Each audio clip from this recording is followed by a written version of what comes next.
after Sea Level broke up, I played a couple of things with Levon Helm, a couple of tours, and the Muscle Shoals All-Stars. They asked me to come out and do that. And then when that was over, I had met she's my wife now, Lenore, in New Orleans. She's from New Orleans.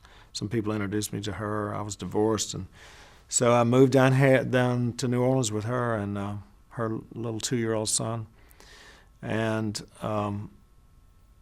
I pretty much, I hit the bottom with alcohol and drugs, and got in recovery. And I said, well, if I need to, whatever it takes, I got to do this. I got to get sober and get straight and get my life together. I mean, I got a family now too, and nothing was happening in my musical career anyway. But it was a good time for me to just stop, and I just let it go. And I said, look, if it comes back, that's cool. If not, I'll just move on into whatever, but at least I'll be sober. So I actually watered plants for this company that had an interior plant thing in these oil companies downtown New Orleans, these 20-story buildings. I was going around with a little cart and watering plants, and I did that for a couple of years. And I went to a lot of meetings and got my sobriety established and had a job, which I never had a job before. Had to get up in the morning. And it was actually good. Now that got real boring. I didn't do any music. I didn't write a song or anything for maybe 3 years.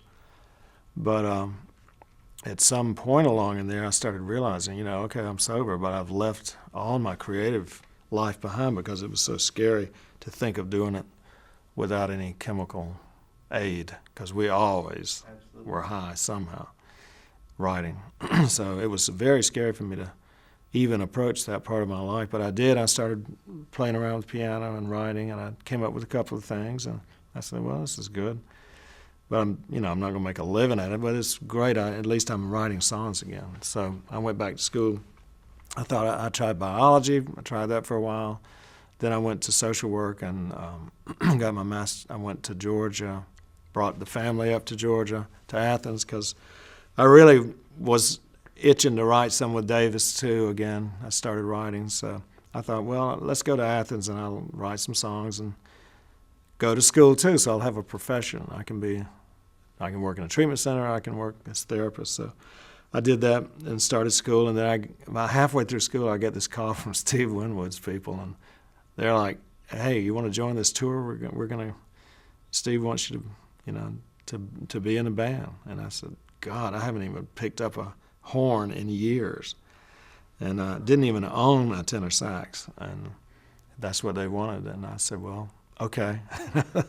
And I came to Nashville and started rehearsing, and it was incredibly frightening because I'm there with Russ Kunkel and Michael Rhodes and all these serious road people, studio people, who are all up to their top game, and here I am coming in scared and not really up to the level I need to be. So I bought a tenor saxophone. I started rehearsing, playing, getting my lips together and getting my chops together as good as I could.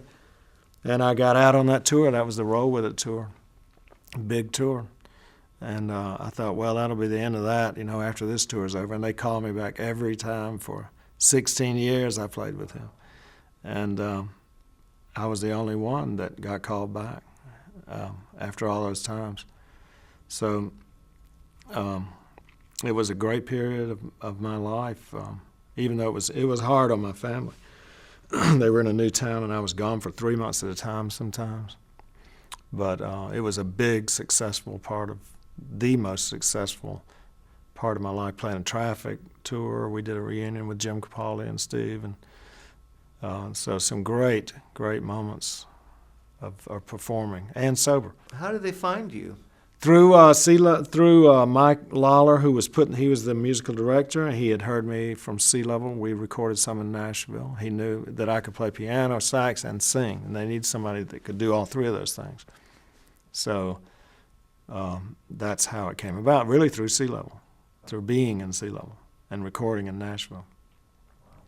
It was one of those things that I figured, well, the universe is sending me the message and get back and do what you love doing. And I didn't love being a therapist. It was wearing me out. The little bit that I have done, I knew that I loved music, and so I did that. And I went back to school and finished up, and did some therapy between tours. But after a while, it gave me enough confidence that I started writing and I got a contract with Capricorn again, did a record with them, and then I got signed to New West. So I was totally back into songwriting and performing with my own band again, in addition to Steve's thing. And just over the last few years, I think maybe the last 4 years, I decided to drop all sideman gigs, pretty much. I occasionally will do a guest thing, and concentrate on my solo career. I have a label, I got good songs, so I better get out there and play and promote and stop being a sideman.